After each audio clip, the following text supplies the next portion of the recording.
On pourrait l'appeler la région émeraude, de par sa richesse de verdure et de par la lumière qui baigne ses vallées et ses villes. Une émeraude en quelque sorte encastrée au centre de la péninsule. La distinction entre les paysages d'autres régions et ceux de l'Ombrie s'est accrue au cours des dernières décennies en raison d'un certain nivellement tendant à supprimer les différences qui, autrefois, caractérisaient chaque région de notre pays. Malgré la vague spéculative qui a plus ou moins bouleversé le pays entier, l'Ombrie en réalité a été sauvegardée et il est encore possible d'y parcourir des lieux parmi les arbres. Il ne s'agit pas là d'un hasard. Ceci est dû à la sagacité de ses administrateurs et surtout à un fait culturel de fond dont l'origine remonte à la civilisation paysanne qui depuis des siècles régit la vie de la communauté ombrienne. C'est donc cette inspiration culturelle qui a permis de préserver certains milieux qui sont restés intacts et nous les voyons ainsi tels qu'ils plurent à nos ancêtres. Prenons par exemple deux endroits qui ne cessent d'être l'un des buts préférés non seulement de millions de touristes italiens, mais surtout étrangers. Villa Lago et la Cascata delle Marmore. Les deux paysages, si distants l'un de l'autre, représentent deux aspects de la même réalité ombrienne. Villa Lago, s'étalant sur les bords d'un miroir d'eau plein de douceur et de sérénité. Les Marmore, qui sont le témoignage visuel et physique de la puissance de la nature. Douceur et force représentent l'un des éléments qui constituent cette civilisation paysanne dont sont tissées toute la vie et l'histoire de la région. C'est grâce à elle qu'est né un certain type de rapport avec le monde extérieur. Un rapport qui a fait de l'Ombrie l'une des régions italiennes les plus hospitalières et les plus ouvertes et qui, de tout temps, a toujours été à l'avant-garde des grands mouvements de pensée par rapport aux autres régions de la péninsule plus présentes, en apparence, au cours de la longue histoire nationale. Ces événements qui sont non seulement historiques, mais aussi culturels, et qui sont sculptés dans ces églises et ces palais, et plus encore dans les ermitages et les couvents dispersés parmi les bois des vallées, offrent un attrait exceptionnel aux touristes qui retrouvent dans ces monuments l'esprit essentiel de la terre d'Ombrie. La force qui naît justement de la civilisation paysanne et la spiritualité franciscaine rendue possible grâce au lien à la terre. Assise est en fait le symbole de cette spiritualité qui toutefois n'est pas sans ignorer la substance de la vie. Voici la basilique de Saint-François et un peu plus loin l'église dédiée au culte de Saint-Rufin, ainsi que les restes du temple de Minerve. On n'élimine pas l'un des plus hauts témoignages du christianisme ni les restes d'un témoignage païen. En un certain sens, ils se complètent, et nous retrouvons la tradition païenne aussi au cours des fêtes typiquement d'inspiration paysanne, telles que le Carême di Maggio. Après le repos d'hiver, la terre a recommencé à donner ses fruits. Là-haut, veillant encore sur la ville, les restes de la forteresse médiévale. Il est donc bien naturel que ce climat historique et culturel ait donné naissance à Pérouse, à l'université pour les étrangers. Cette décision n'a pas été suggérée par de simples intérêts économiques et touristiques, mais elle a été la conséquence logique d'une attitude envers la culture qui anime l'Ombrie depuis toujours.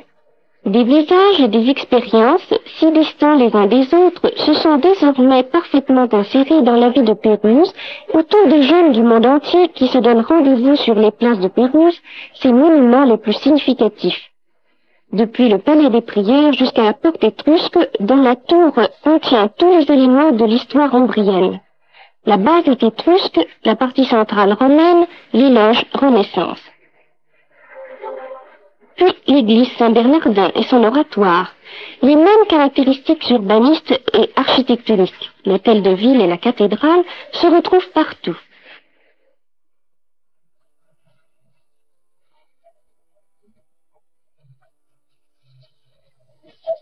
Voici Passignano sur le Trasimeno avec l'Isola Maggiore et l'Isola Polvese, qu'une récente décision du comité régional a sauvé du danger d'une spéculation pseudo-touristique. L'intervention du comité régional a été rapide également dans le secteur des eaux thermales, l'une des plus grandes richesses de l'Ombrie. À Nocera, qui possède de nombreuses sources, la présence de l'administration publique a évité que des spéculations désenvolent mettent en péril une tradition qui représente désormais depuis 20 siècles une source de bien-être. Les Romains avaient déjà créé en Ombrie des municipalités et des villes riches et florissantes. L'un des plus grands témoignages nous vient des restes du théâtre de Bobbio, qui, dans son architecture et dans ses fêtes, retrouve le témoignage de sa longue histoire.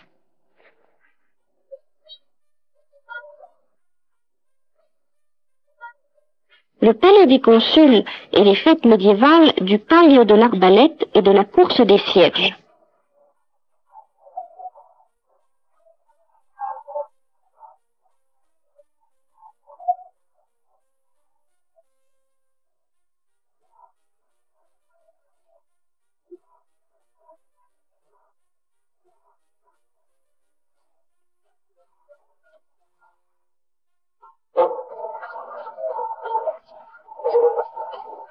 Fêtes et rites qui, encore une fois, tirent leur origine d'une civilisation paysanne qui marque toutes les manifestations de la vie ombrienne, comme du reste son artisanat, un artisanat de paysans qui travaillent pendant les mois où la terre est endormie.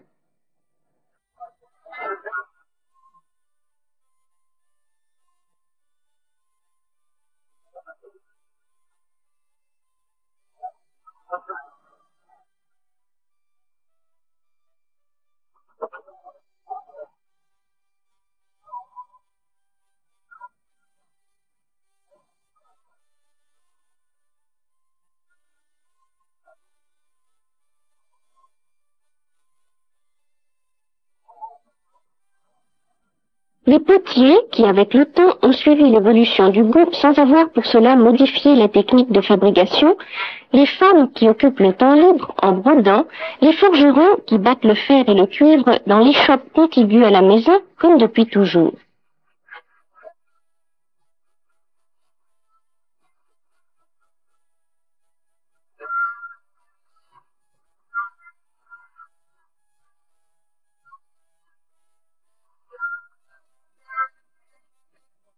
Récemment s'y est ajouté l'artisanat du bois.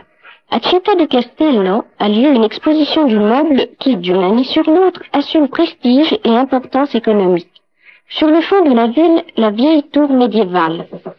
Ces tours qui apparaissent un peu partout en nombril représentent quelque chose de plus qu'un simple monument. Elles sont le témoignage d'un passé auquel les populations ne renoncent pas. De même qu'elles ne renoncent pas aux fêtes populaires qui trouvent leur origine dans l'histoire. Par exemple, à Foligno, la fête de la Quintane. Chevaliers en costume, chevaux, lances, peuple en fête, antagonisme. Le jeu veut que le chevalier réussisse à enfiler avec sa lance un anneau soutenu par un mannequin. Celui-ci représente un noir et porte les ornements des anciens soldats de Mahomet. Le rappel religieux aux croisades est même trop évident.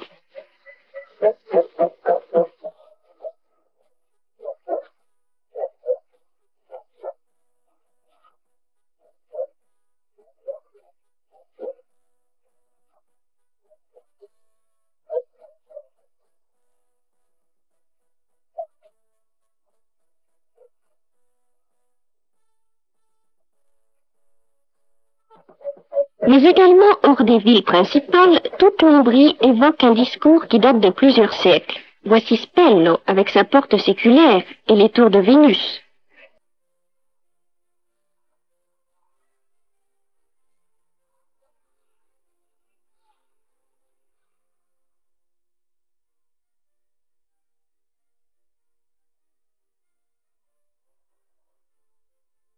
Voici Bevagna et l'abbaye de Sassovivo.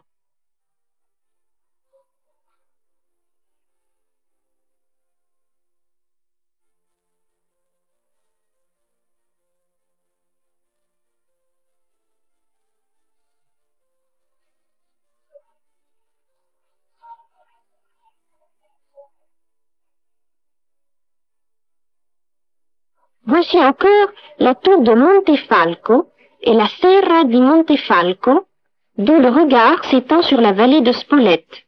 Si riche en espaces verts, en forêts et de cette paix champêtre qu'il était si facile de trouver autrefois sur une bonne partie de la péninsule.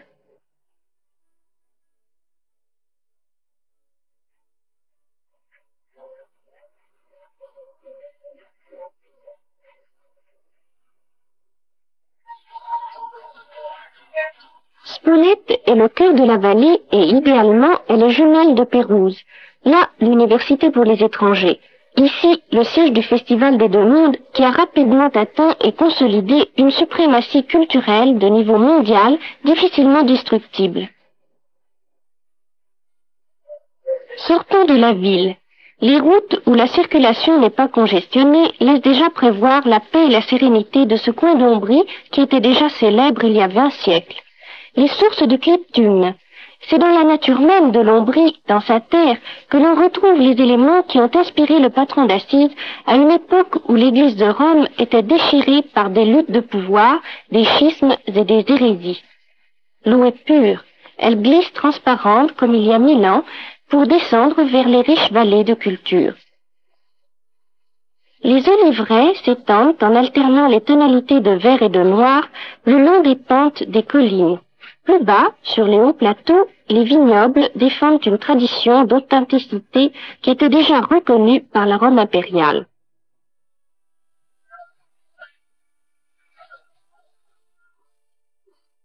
L'huile et le vin que nous retrouvons à la base de la cuisine ombrienne, ainsi qu'une sorte de fougasse appelée la torta sul testo. Une cuisine qui nécessite le feu de bois et qui rappelle les repas sur l'air.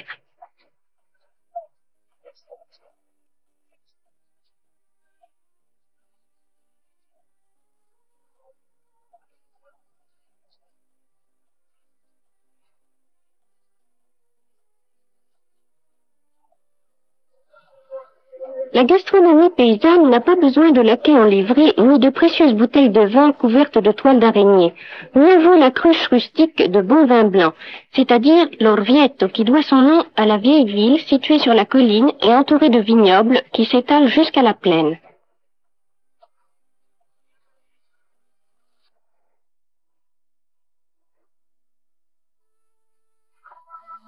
Orvieto signifie le dôme, l'un des monuments les plus significatifs de toute la péninsule et qui, il y a à peine quelques années, était au centre des disputes acharnées entre critiques et savants à cause de ses nouvelles portes. Orvieto est certainement d'origine romaine, mais avant déjà, pas loin, il y avait des villages et des villes étrusques. Les témoignages en sont justement les restes de la nécropole étrusque qui s'étend sur plusieurs kilomètres carrés et qui a offert au musée d'Orvieto sur la place devant le dôme des pièces d'une valeur inestimable. Plus riches que les Étrusques, les témoignages romains. Les plus complets sont ceux de Carsule, un centre agricole et commercial qui, 2000 ans auparavant, avait déjà atteint une importance considérable également dans la production des armes. Terni constitue l'unique exemple existant en Ombrie de production industrielle au sens moderne. Toutefois, il ne s'agit pas là d'un épisode en contraste avec la tradition ombrienne. Lorsque les eaux des Marmore furent exploitées pour faire fonctionner une grosse centrale électrique, l'idée de créer une aciérie fut pratiquement automatique. De Terni, notre excursion à travers l'Ombrie nous mène à Tandi, puis dans la vallée du Tibre, là où le fleuve n'est pas encore jaune, mais où, en compensation, il est encore poissonneux et non pollué. Les défilés des vertes vallées, des bois riches en arbres et plantes, des fleuves et des sources continuent. La plus célèbre est sans aucun doute celle de San Gemini, que le comité régional a placée sous son propre contrôle, toujours dans le but d'une sérieuse protection du patrimoine commun. Et voici maintenant une autre source, celle d'Acquasparta, à proximité du fleuve Nera, qui descend doucement des montagnes pour irriguer les oliveraies, les vignobles et les champs de blé. Ce sont là les régions d'Ombrie les plus fréquentées par les touristes, avec les haltes d'obligation dans les villes les plus riches en monuments et en témoignages antiques.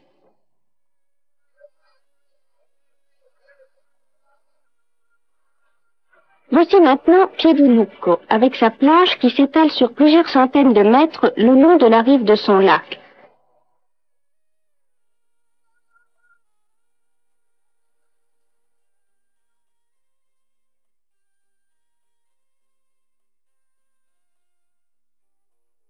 Et enfin, Villa Lago, où a été créé un centre culturel qui offre une énième occasion d'attrait et de rencontre pour les étudiants italiens et étrangers.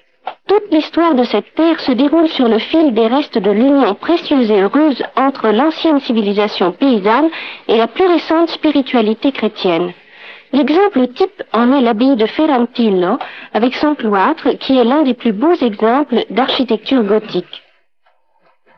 Autour des vieux monuments, des maisons de paysans dispersées le long des vallées, la vie s'écoule jour après jour comme autrefois.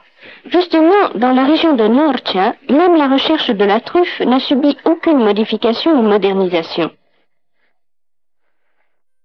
Le chien court sur la pente de la colline et son maître le suit. Il défend alors le champignon, à peine celui-ci est-il déterré, et il le repose. Nous le retrouvons en concurrence constante avec les truffes d'Alba, surtout chez les commerçants de denrées alimentaires de Norcia, qui plus qu'ailleurs offrent la mesure de la richesse de cette terre et du naturel de ses produits. Reprenons notre route parmi les maisons paysannes et les vieilles abbayes disséminées dans les oasis de verdure. Il y a seulement quelques années, ces maisons et ces abbayes étaient prêtes à s'écrouler, proie facile de certains spéculateurs perspicaces. Le comité régional a favorisé la restauration des constructions historiques tout en obligeant qu'elles conservent leur destination d'origine, c'est-à-dire maisons pour les agriculteurs. Bien entendu, la politique touristique du comité régional ne s'est pas limitée à la sauvegarde des demeures de paysans. L'une des initiatives les plus significatives intéresse la région des Forche Canapine, où le centre de sport d'hiver est en voie d'agrandissement. Les téléphériques et les ski-lifts sont en cours de construction et d'ici un an pourront transporter sur les champs de neige de nouveaux milliers de passionnés de la montagne. Nous arrivons maintenant à la limite de la région ombrienne, c'est-à-dire à la fin de notre voyage. La vallée qui s'étend à nos pieds résume dans son image toutes les significations des régions émeraudes. Au loin, à l'horizon, rassemblé sur la colline, un petit centre habité avec ses anciennes et ses nouvelles constructions. Celles-ci harmoniquement fondues pour symboliser le temps qui, en passant, ne détruit pas, mais au contraire enrichit.